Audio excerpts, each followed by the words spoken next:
After the funeral, I thought the heaviest thing I'd carry home would be grief. The damp, collarbone-deep kind that turns every room into a stranger. Instead, my grandfather left me a piece of paper. A yellowed stock certificate from 1979. My brother laughed, tossed it in the trash like a punchline. I fished it out on instinct. 24 hours later, a broker's agent turned pale and whispered, "Please wait. I need to call legal." Even the director froze. Phoenix always looks clean from a distance. Blue sky, hard sunlight. Up close, it's dust, heat, and people pretending they're fine. I've lived here long enough to know you can survive the desert if you respect it. Family is trickier. The fire you're taught to call warmth. I'm Avery Dalton, 30 years old. I work as a data compliance analyst at a company that audits corporate archives and financial documents. Old records, old signatures, old lies. My job is to find inconsistencies inside paperwork that looks boring on purpose. So I learned early, documents don't tell the truth automatically. People do, and people lie with confidence. My family's normal was a performance polished over decades. Sunday dinners that felt like mandatory meetings. Compliments with hooks. Silence used like a belt. My brother Miles, 34, was the loudest person in every room and somehow the emptiest. He was the one who needed help, which in our family meant everyone else adjusted their lives to keep him comfortable. Grandpa, Charles Dalton, was the opposite. Quiet, unshowy, an engineer who spent most of his life on energy projects, coming home with sunburn lines and grit under his nails. No one in our family called him wealthy. They called him simple, the way people say it when they mean not useful. The funeral was beige sadness and forced stories, all practiced. A chapel that smelled like old wood and too much cologne. My mother cried with her mouth, not her eyes. My father shook hands like he was networking. Miles showed up late, sunglasses still on, like grief should accommodate him. Afterward, everyone went to Grandpa's house to sort through things, which is what families call it when they want to see if the dead left anything worth fighting over. The living room looked smaller than I remembered. Boxes sat open like ribs. The air inside felt stale, trapped behind curtains. My mother stood with her arms crossed, scanning the room as if Grandpa might have hidden a safe under the rug. My father kept opening drawers with the careful impatience of a man pretending to be respectful. Miles wandered around, lifting objects and dropping them back like he was shopping in a store that offended him. God, he said, holding up an old coffee mug. He really lived like a bachelor. He lived like someone who didn't need to impress you, I said before I could stop myself. Miles smiled. There she is, the family detective. You going to audit the grief, too, Avery?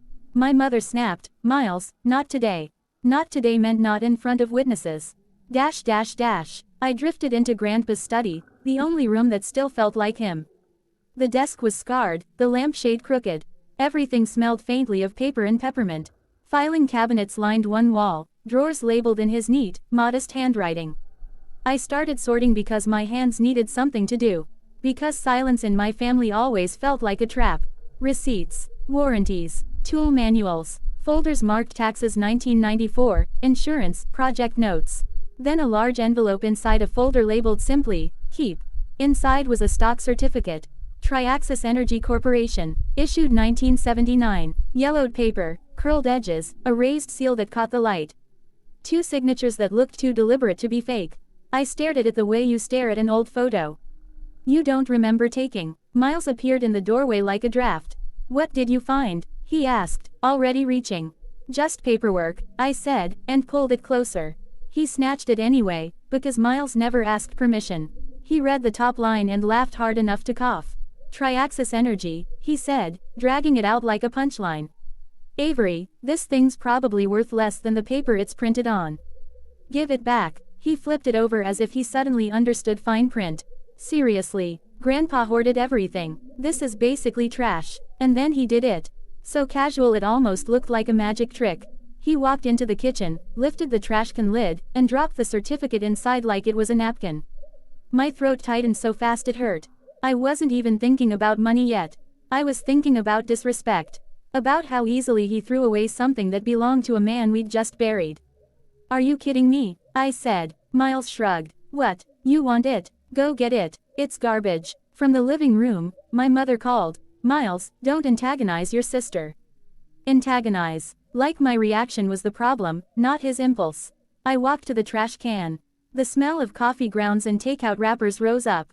I reached in without hesitating and pulled the certificate out, damp along one corner. Miles watched me with a grin. Wow, that's intense. I smoothed the paper gently, fingertips automatically checking the seal and ink the way they always do. Stamp, emboss, signature alignment. It felt real, too real. My father walked in, drawn by tension. What's going on? Miles pointed at me like I was entertainment. Avery's digging through trash for Grandpa's antique coupon. My mother appeared too, eyes flicking over the paper and away. Avery, honey, don't get your hopes up. If there was anything significant, we would have known. That sentence slid under my skin like a splinter. As if Grandpa's life required their permission to matter. I'm not getting my hopes up, I said. I'm checking it. Miles snorted. Check your fossil. That night, I set the certificate on my kitchen table under the brightest light I had. I made tea I didn't drink. Grief made me slow, soft around the edges, but my work brain was loud. I started searching Triaxis. The internet gave me crumbs. Corporate history pages, archived articles, the faint footprint of a company swallowed whole.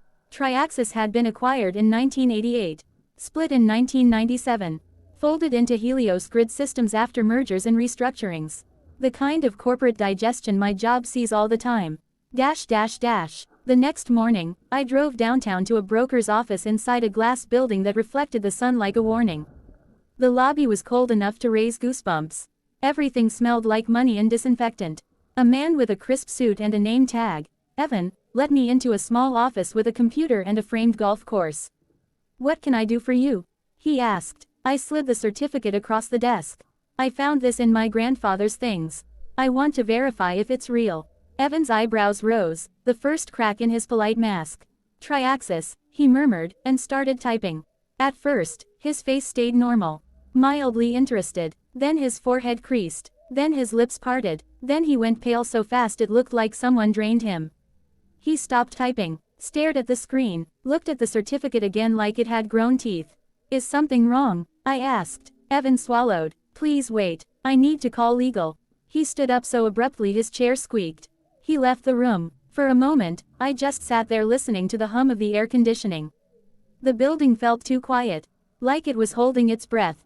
Evan returned, but he wasn't alone. A man in his 50s walked in behind him. Silver hair, heavier watch, the confident stiffness of someone who didn't do surprises. The director. His badge said Martin. Martin didn't smile. He read the certificate, and then he froze. Not theatrically, not for attention. He simply stopped moving, like his brain needed a second to decide what reality it was in. He looked at me. Where did you get this? My grandfather, I said. He died yesterday. Charles Dalton. Evan's eyes flicked to Martin. Martin's jaw tightened. Martin's voice stayed careful. Ms. Dalton, legal has questions. Triaxis no longer exists as a standalone entity. It was acquired in 1988, then split, then folded into Helios. Over decades, old shares convert into new shares. Sometimes blocks disappear. Sometimes the situation becomes sensitive. How sensitive? My voice sounded wrong in my own ears. Martin exhaled. Sensitive enough that we don't proceed without counsel. He pushed the certificate back toward me like it was a live wire. Do not lose this. Do not let anyone else hold it. We will contact you. I walked out into sunlight so bright it felt unreal. My car was warm. My hands shook on the steering wheel. Grief wasn't the only thing in my chest anymore. Suspicion had joined it, sharp and awake. That afternoon, Martin called. Ms. Dalton, legal verified authenticity. The certificate is real. We traced the conversion path through 2 mergers, 3 restructurings, and 1 spin-off. Your certificate corresponds to 68,400 modern shares of Helios Grid Systems. I stared at my kitchen wall. Okay. Martin paused, as if choosing words that wouldn't detonate. Those shares are linked to what Helios calls a founder reserve block. A block that disappeared from the owner registry decades ago. It was assumed destroyed or lost. Unclaimed. I repeated. The current estimated value is approximately $2.9 million, Martin said. My mouth went dry. I sat down hard. There's more, Martin added. We located original investor documentation. The block belonged to an early investor in Triaxis. Charles Dalton. Grandpa. Quiet grandpa who clipped coupons and drove an old sedan and never once acted like he had something the world would envy.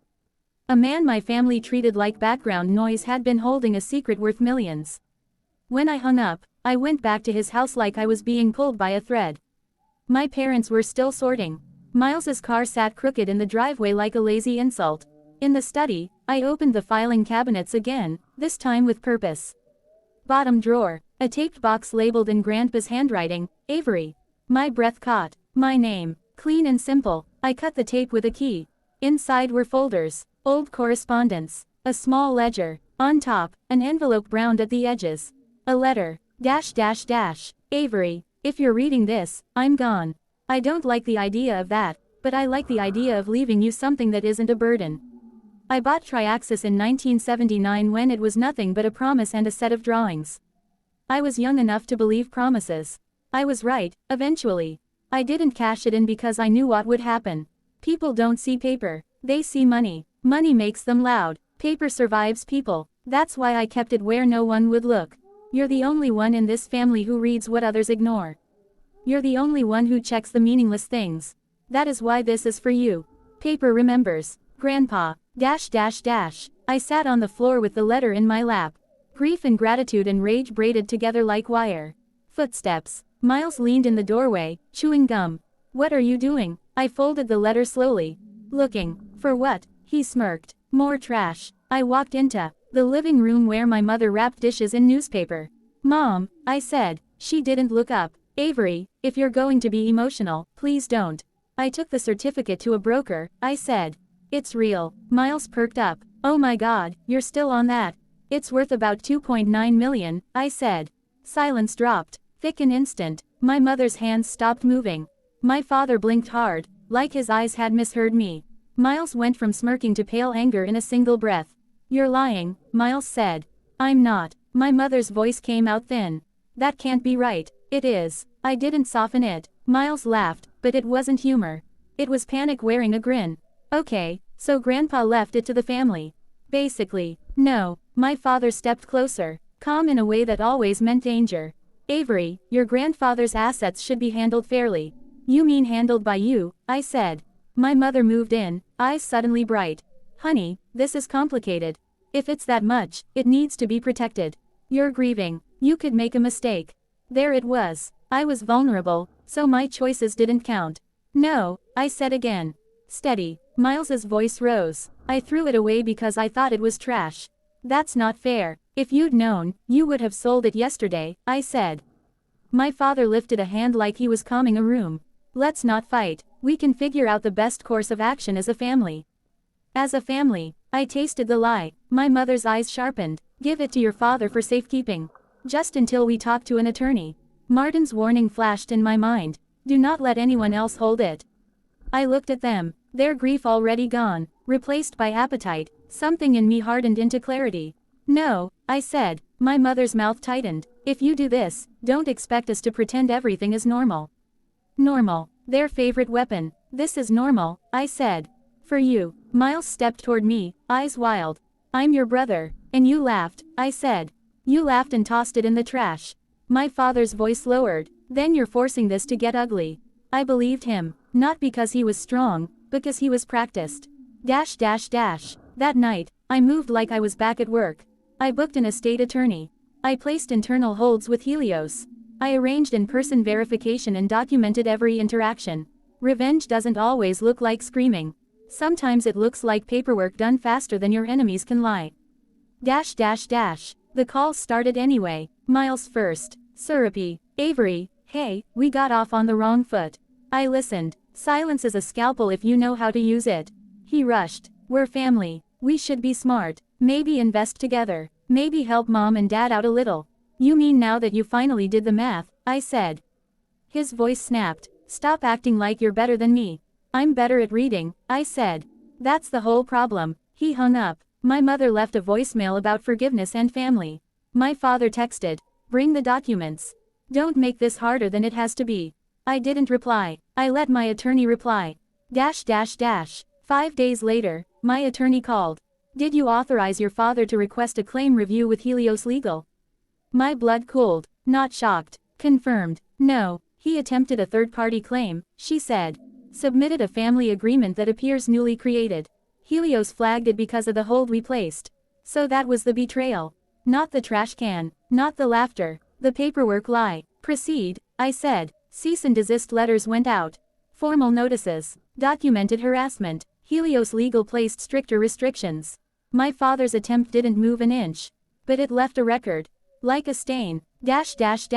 2 weeks later, I sat in a Helios conference room. Identity verified. Documents notarized. A compliance officer slid the final form toward me. Your grandfather held onto this for a long time, she said. I know, I replied. And my voice almost broke. When the first dividend deposit hit my account the following month, I didn't feel rich. I felt seen, like Grandpa had reached across time and reminded me that my instinct to check meaningless things wasn't a flaw. It was survival. Miles tried one last angle. Called from a new number. Voice low. Avery, I'm drowning. I believe you, I said. So help me. I am, I said softly.